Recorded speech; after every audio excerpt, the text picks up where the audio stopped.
So we're going to get started. I just want to start by acknowledging that this session is going to be recorded for future sharing, and I have the permission of our guest speaker, Lorelei Boyce, to record this session. So I'd like to begin by saying, Kusecham, thank you for taking the time out of your afternoon to join us for today's National Indigenous Peoples Day virtual event. We are really excited about this session. This is in recognition of Indigenous History Month and National Indigenous Peoples Day. So the title of this session today is called Healing Through Culture and Spirituality. And I will introduce Lorelei Boyce in just a moment, but want to begin by greeting you in Secwepemc, the language of my First Nations ancestors. So I say to all Squalquins, to welcome Hutlam, El Semituwik, El Coordinator of JIBC's Office of Indigenization. So I've said hello. I am from the Stowakam Hutlam First Nation. I am also mixed European heritage and coordinator of the Justice of Institute of British Columbia's Office of Indigenization. And so I'd like to begin by acknowledging the territories respectfully that we are gathered on today. Just going to change our slide here. There we go. And acknowledge that we are all gathered today, either signing in or calling in from Indigenous lands. I have traveled from my home today, which is located on the unceded traditional territory of the Stalo peoples, Coquitlam First Nation, and presently at our New West campus, which is situated as well on Coast Salish territory. So I'd like you to reflect and acknowledge the territories that you're located. And if you know the name of the territory, please situate yourself by acknowledging the territory in the chat box feature. I'd like to pass it over to Lorelei Boyce to invite you to acknowledge the territory that you're joining us from today. Latin too. My name is Lorelei Boyce. I am joining you from, it's about in the center of the little map there. It's called Canham Lake. The band that I'm from, I too am Secwepemc. I'm Secwepemc and Carrier. The Secwepemc name for Canham Lake is Jaskinam, people of Broken Rock. So I am Jaskinam, the Nachin, woman from Broken Rock. And my Aunt Ella told me the reason we are called Canham, which means what happened is the land we are on was all underwater, and when it receded, that was our question, what happened? And a little bit about this Secwepemc. There used to be 21 Secwepemc bands when various epidemics swept through our population around contact. Only 17 bands survived. I think growing up with the knowledge of how devastating the epidemics were to our people made the current pandemic a terrifying experience for myself and for people who are close to me. We are already aware of what can happen to us if coronavirus gains a foothold in our community. Actually there's three of them, in the center of the map is Canham Lake. So two of the extinct bands are located three of them are located near Canham Lake. One of them is called Green Timbers, and that's located near Green Lake. The second band is located near the east end of Canham Lake. It's called Secwepemc, or White Swan. The owner of the land has an airplane runway near where this band used to be, but he allows access to his land, and we walk from IR number 5. We walk along the lake, and we go and pay our respects and honor our people. And the third one is in Lacklahash, and with that one, I know that when the people were building houses, near there, they dug up the bodies of the people that were buried there, but I don't know what happened to them. I know we still have one band near there, but what happened to those bodies, I don't know. I see people there. It's all, you know how it is around lakefront, right? There's a lot of houses there, but what happened to the remains of that band, I don't know. Chook. Okay. Thank you, Lorelei. I appreciate you situating yourself on Secwepemc territory, which is the territory of both of our ancestors. We are both Secwepemc, and to share that history. We really appreciate that. So we're going to just take a look now at today's agenda. So I'm going to mention a few housekeeping items in just a moment, and again come back and revisit where the meditation is located. But after our welcome and introduction of Lorelei Boyce formally, Lorelei is going to say a prayer for us in Secwepemc. And then we are going to get into the presentation where she shares with us the work that she's been doing in Indigenous and non-Indigenous communities. And we've titled this Transformation Work from Darkness to Light, a conversation about the centrality of spirituality to health and wellness amidst COVID-19. And we're going to be following this discussion with the sharing of a Sacred 4 meditation that has been created by Lorelei as a series of meditations that she offers, followed by some introspection practice, post-meditation, and then some closing words by Lorelei. We're going to end the session with a question and answer period. And so just to touch base with regards to some housekeeping, I just want to kindly ask you to keep the microphones and videos off so that we can optimize our bandwidth. And then in terms of accessing accessing the meditation, the file is called Attachment 1, and it's located in the icon that's right next to the microphone, the screen sharing option that has a red circle on it presently. And so by clicking on that, you'll have a drop-down list of options, and one of them will be accessing Attachment 1. So you can do that at any time to prepare before we get to the point in the presentation where we are going to take some time and space to practice the meditation that Lorelei has provided us. Okay. So with that, again, I would like to formally welcome our guest, Lorelei Boyce, for joining us. I'd like to make a formal introduction. So Lorelei joins us from, again, the Secwepemc First Nation. She is a residential school survivor and is a registered BC clinical counselor who does a lot of work, again, in the Indigenous community, working with survivors of Indian residential schools and working through their trauma and the related impacts that we know are directly correlated to their experience in residential school. And so, Lorelei, I'd like to just pass it over to you to share some more words about yourself, and then when you are ready, to share a prayer. Okay, thank you. I think before I share words, I'd like to do the prayer, if that's possible. Absolutely. Just because it feels right to me to start in a good way before we do any more work. All right, Secwepemc prayer. Kuchchech kuch te gal kuchbi de skachtech kuch de mius kuch. We thank you, Creator, for giving us this beautiful earth. Yuchminda hachwaid de stem na elia na tmiuch. Take care of everything on this earth. Yuchminda ra galmuch ra mismachen ra spet yu. Selkwa elf ra chilinskuk. Take care of the people, the animals, the birds, and our food. Knuch weta kuch es yautskuk. Help us to be strong. Kuchstech kuch de gal kukbi de skechtech kuch de chachwai de stem. We thank you, Creator, for giving us everything that we need.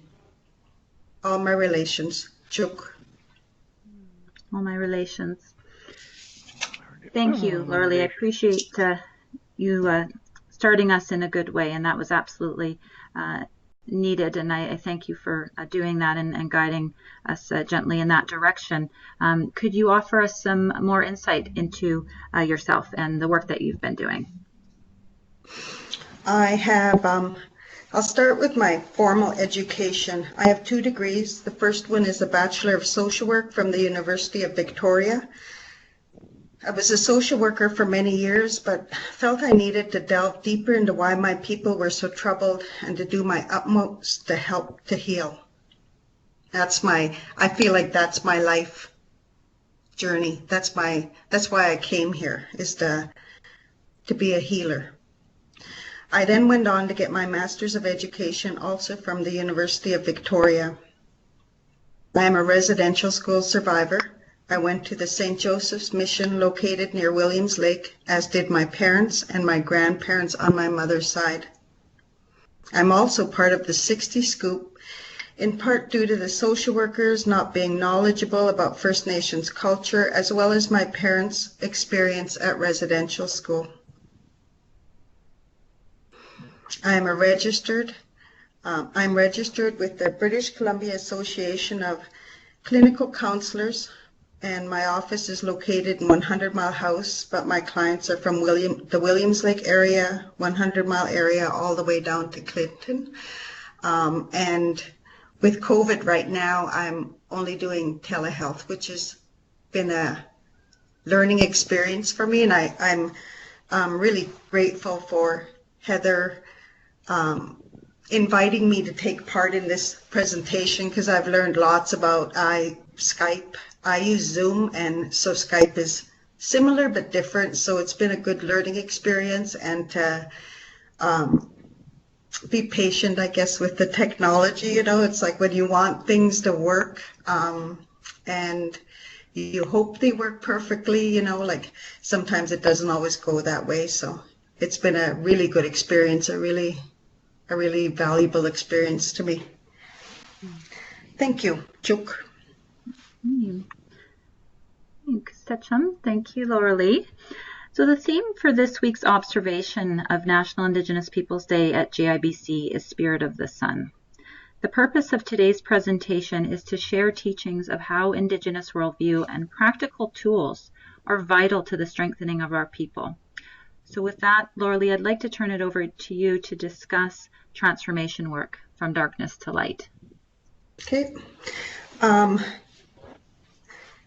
When I began my healing journey, I remember sitting at a ceremony listening to the drum beat, and for the first time in my life, I felt a sense of belonging. The sound of the drum beat gave me such a feeling of peace and allowed me to heal. My parents were not allowed to continue with their language or ceremony when I went to residential school. I was also not allowed, and because I was told that it was a sin, and that was something that I had to make peace with, and be okay with, like, my own spirituality, my own language. And in doing that, I think I found, I guess, like I don't know the word for it, because tolerance isn't the word, like a respect for other people's language and their spirituality. Because I know what that's like to have, something kind of forced on you. So other people, like, however they practice, if they don't, I respect that. And even talking about, like, spirituality, like, because for so many years we were prosecuted for our spiritual beliefs and practices, that it's taken a lot of healing for me to talk about spirituality, to talk about, like, being a pipe carrier, to talk about, that I practice my spirituality to the best of my ability. That's been a real journey, and to not, like, be silent about spirituality. And I think, a lot of our strength as First Nations people comes from our spirituality, whatever that means to us. And it takes a lot of courage to talk about that, to bring our spirituality as a people, our language, acknowledging that we belong to this land.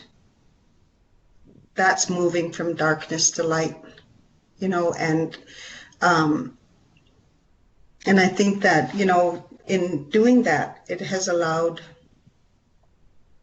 I know for myself, it's allowed me to heal, to accept the fact that I'm Indigenous. I belong to the land.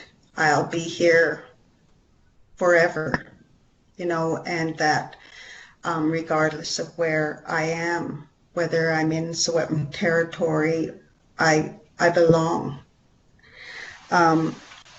When I started writing my book, Eagle Feather Meditations, I thought about the people who are away from their homes, communities, away from their relatives, and how lonesome they must be.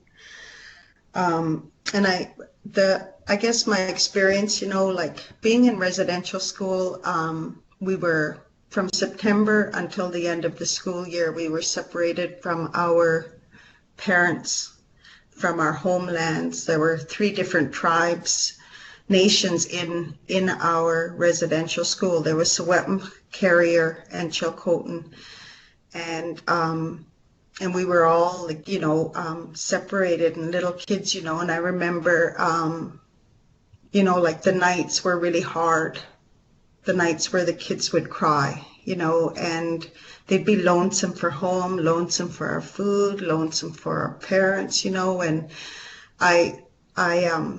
the sound of them being sad about not being at home went deep into my heart. It changed me, and it gave me a lot of empathy, and moving that forward, in my work that I did before around, being a social worker and knowing that, we have huge numbers of First Nations children who are growing up away from their families, away from the land, away from their food, away from their language, and I think of them, how sad they must be and how sad their parents are, for what, the separation. And I started writing because when I was going through dark times in my life, I was looking for, maybe meditations that for me sounded like home, sounded, with a drum beat, with the sound of, the sound of our people, and I couldn't find it. There was a lot of music, there was a lot of, that had synthesized, what I can't say the word, but they didn't sound like us at the end of the day. And I decided, if I want to hear that, if I feel lonesome for the sound of the drum beat and the sound of that, our people, we have a way of sounding and moving around in the world, and if I'm lonesome for that, then there are other people who are lonesome for that too. So that led me to write meditations, and I decided to record them, and and even doing that was hard because I don't know anybody that's written a book, and I don't know anybody that's done recordings, and so I had to kind of learn how to do all of that myself, and all the while having a little critic sitting there going, you don't know what you're doing, and it was like I had to really just push through that, and the all of the doubts, and and to do my best, with a good intention, and to continue to do, like I've written, my book has about 30 meditations, and each of them has a different journey and questions, so you can deepen your experience in meditation. And I recorded about 15 of them, and it kind of came to a halt when my friend and my daughter's father, he passed away April 4th, 2019, and he sang a lot of the songs. They're recorded, and but I just felt really heartbroken, and that he walked on, and so I kind of left my work behind. And when Heather asked me if I would do this presentation, I took a little while to answer, as is our way. And I realized that it's time to continue on with this work. My greatest hope is that during this stressful and trying time, supporting each other through the coronavirus pandemic, that Sacred 4 meditation brings you comfort and a knowledge of where you can further support yourself. I like right now, I think we're all going through a bit of a stressful time, and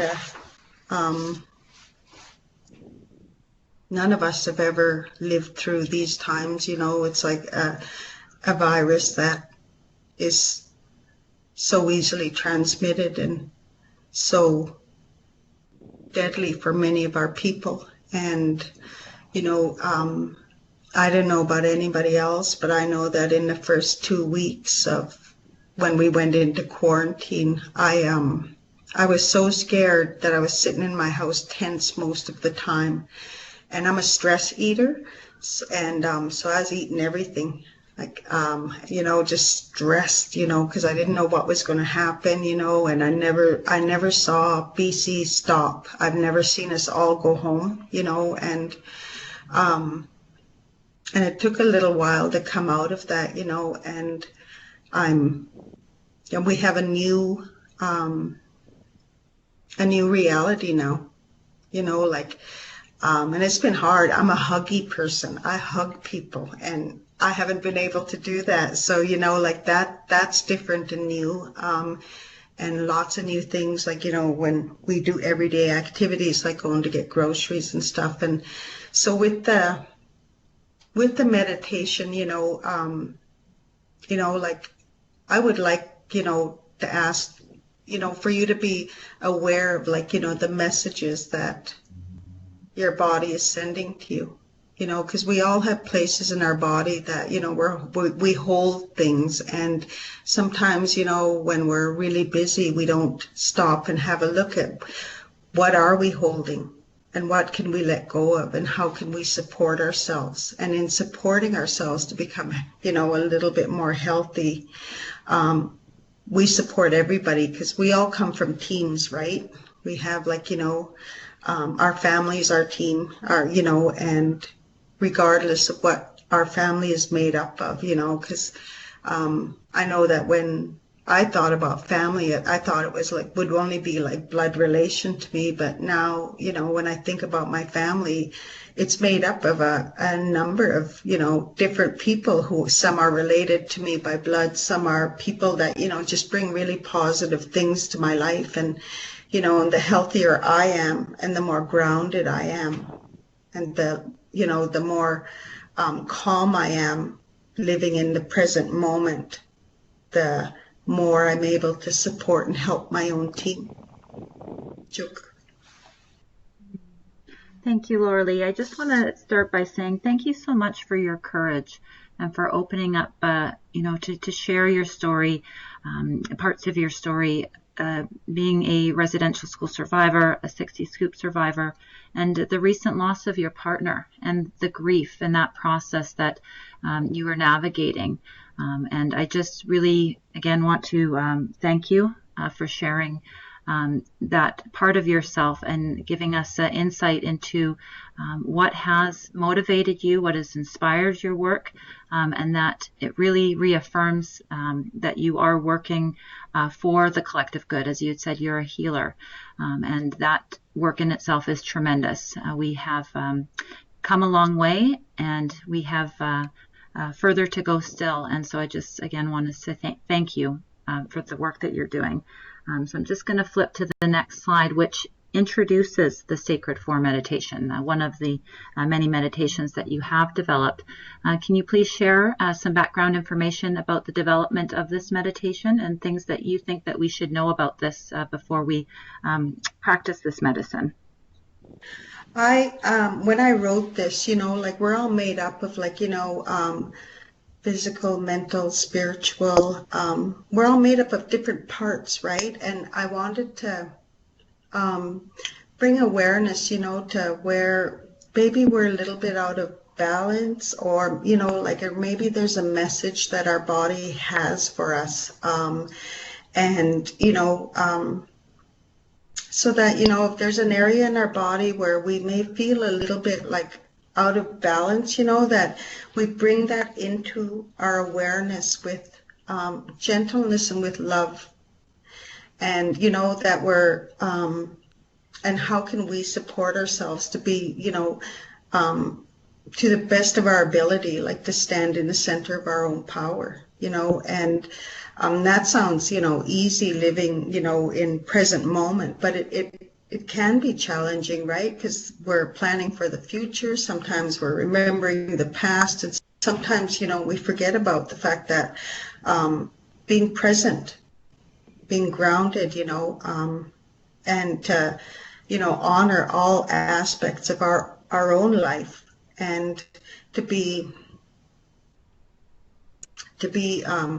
as centered as we can. And right now, I think that the more centered and the more calm we are, the more we're able to navigate this stressful time, where there's so many changes, and even a simple thing like Bonnie Henry is always telling us to be kind, and when you're stressed out, I'm sure you've all seen it, where people are in the grocery store and, rushing around, and they're forgetting to, follow the directions, or they're crowding up on you, or, even the thing about, do we wear masks or not wear masks, how that's all personal, whether what we decide we want to do, and having respect about that, and respecting each other, that we're going to navigate this pandemic differently. And, I feel incredibly proud of BC. I do. I feel like, when we were told to go in our houses and shut the door, for the most part we did. And, we're doing our best to support each other with, staying safe.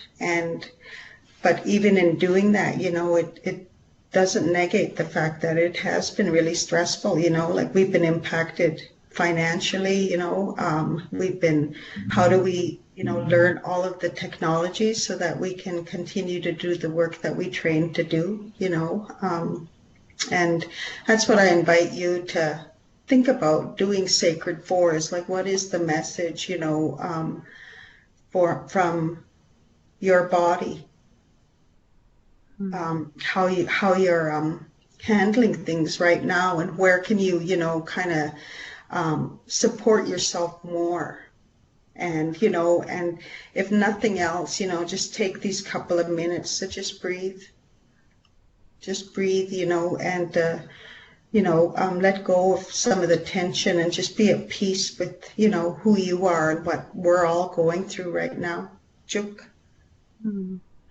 Kusecham, thank you, Lorelei.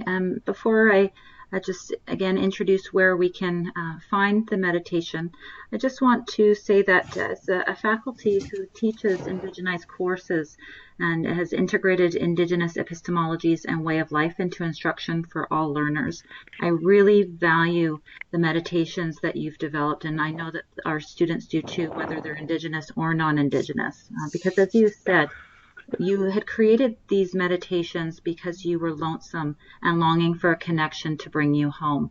And I couldn't agree more with the way that you articulated that. For me, that's what these meditations do for me. And this is the feedback that I get from our students as well. And I do believe that all of those that are joining us on the call will understand truly what that means, experiencing the meditation today. And so what we need to do, because this is a new process, a new way of engaging, the technology quite is not there yet where I can just easily press a button, and then all of us join in and listen and hear this wonderful meditation. So we're doing the best that we can with the tools that we have. And so I ask you kindly to take some time to listen to the meditation, have your microphone turned off, prepare a space for you to enter into a meditation with your whole self. This meditation is just over 10 minutes long. So if we could come back together at let's say 2:44, 2:45 to continue with the presentation, we will pause here to do the meditation. So again, accessing it through the sharing screen feature that is to the right of the microphone icon. There is a red circle on that right now. That is an indicator that that's where the file is located, and it's called Attachment 1. And so with that, I hope you enjoy your meditation, and we'll come back together in about 12 minutes.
So we'll get started again in just a moment. Lorelei, I noticed that your microphone is turned off, and so when you're ready, if you could turn that back on, that would be great.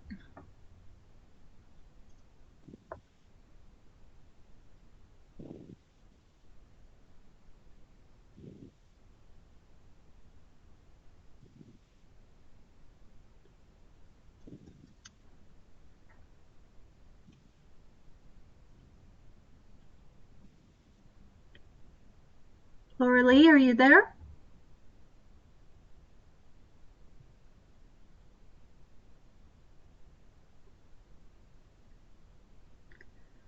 Okay. So I'm just going to give her a... Oh, there we go. Hi, Lorelei. Hello, Heather. I'm still here. This is Ken.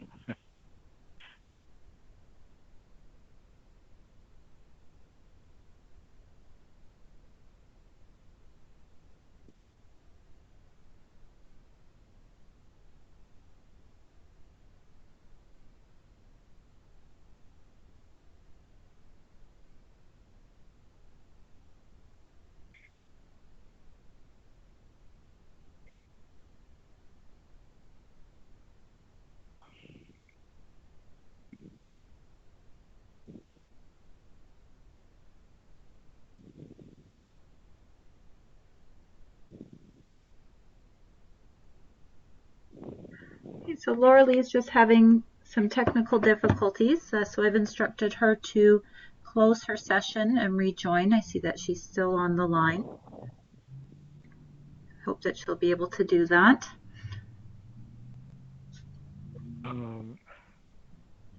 You're still with us, Elder Ken? I don't know if you heard me. Yeah, I hear you, Elder Ken. Okay, that's good. Do. So I didn't get any of the meditation, unfortunately. I know it's definitely an unfortunate aspect of calling in, and I'm not sure how we would get around that, or if there's an option to do that when you have an attachment. Something we'll have to look into. But I definitely would like to get you a copy of the file. Yeah. So while we're waiting for Lorelei to join us, I just want to again reiterate the encouragement that Lorelei had given us before we started the meditation to bring an awareness to how we are feeling, and maybe where we were holding our tensions. We are all going through a really difficult time amidst COVID, amongst other things, and we share in that challenge. And so I really appreciate cultural tools like this meditation that we can practice and integrate into our daily lives as a way of taking care of ourselves and nourishing all parts of ourselves. And so just to practice that introspection of how maybe you felt going into the meditation and what you were able to release after the practice, to have awareness of that. So up on the screen is Lorelei's contact information. This is her new business card that she so kindly shared with me that we've put. And I know that Lorelei has said that she is available for anybody to contact her, whether by phone call or email. And certainly to share with her your thoughts about today's session and words of encouragement and support, in gratitude of her sharing with us today. I don't know if she's going to be able to come back online, so we will wait a couple moments to see if she gets that figured out, so that we can do our question and answer period. But I would encourage you that if you do have questions related to today's session and unable to get them answered in this live moment, that you do reach out to Lorelei and send her an email. And I think that she would be happy to answer those questions, as her and I had discussed. The reason for her putting her business card here is to make those connections and form that relationship.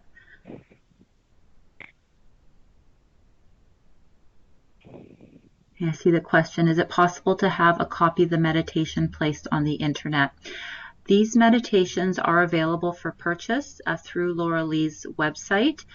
So I've actually purchased a few different meditations for my own personal use and for my own classroom use, so to support her work through paying for her work. And so I encourage you to do that, to access the meditations at the www.aboriginalempowerment.com. And you'll see the current meditations that Lorelei has. I know that Lorelei, in sharing with me her story about the meditations, that she has written several meditations, and her partner, who she developed the meditations that are presently available through the drumming and song and the computer work that goes into creating such files, he had passed away. And so there's been a pause put on the development of the meditations that she does have. And so as she shared with all of us today, that she is starting to feel re-energized and ready to create more of these amazing pieces of work. And so I look forward to continuing to communicate with Lorelei and talk about how she's doing and the work that she's doing. And we'll definitely share information with the wider JI community so that we are walking alongside her in her journey as well, and supporting in any way that we can to incorporate her work and meditations as we see fit into either, again, our daily lives or the education that we're providing to our students.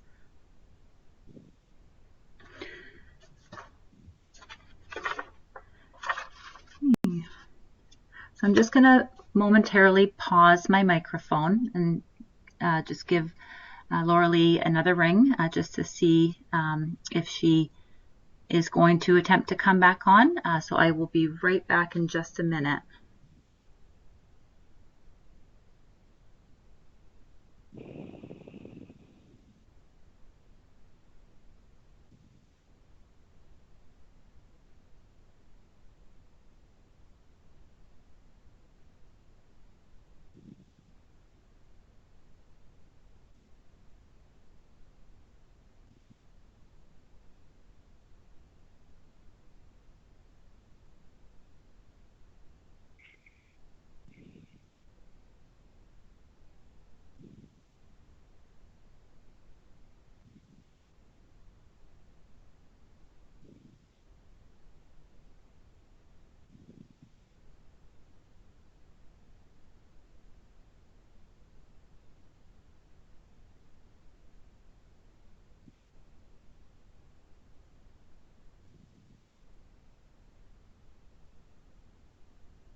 Okay, so again, here we are adapting to new ways of being. So Lorelei is on the call. She can see our screen. She can see our conversation. She cannot use her microphone. And so I'm passing on that Lorelei welcomes you to ask questions in the chat box. And she is going to do her best to respond to any questions now, if you have them through the chat box feature.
So as we're approaching 3 o'clock, I just wanted to again extend my gratitude to Lorelei for joining us today and sharing this time with us, her incredible meditation, her thoughtful and heartfelt words.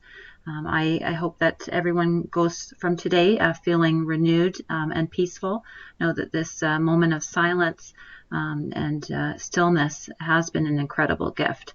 And so I just, again, want to say Kusecham, thank you. And I hope that you all have a fantastic day, and looking forward to connecting with you at other points this week in celebration of National Indigenous Peoples Day. And Elder Ken, I know you're listening in. Thank you so much for joining us. Yeah, well, I'd just like to express my appreciation to Lorelei for, her stories and her prayers. She's obviously had a very difficult and I'm sure at times lonely life, and she's succeeded. So she's obviously one of our very strong life givers, and I want to thank her for her time. Unfortunately, I didn't get the meditation or the conversations you've just had, but I appreciate you letting me take part. So thank you very much. Have a good day. Thank you, Elder Ken. You as well.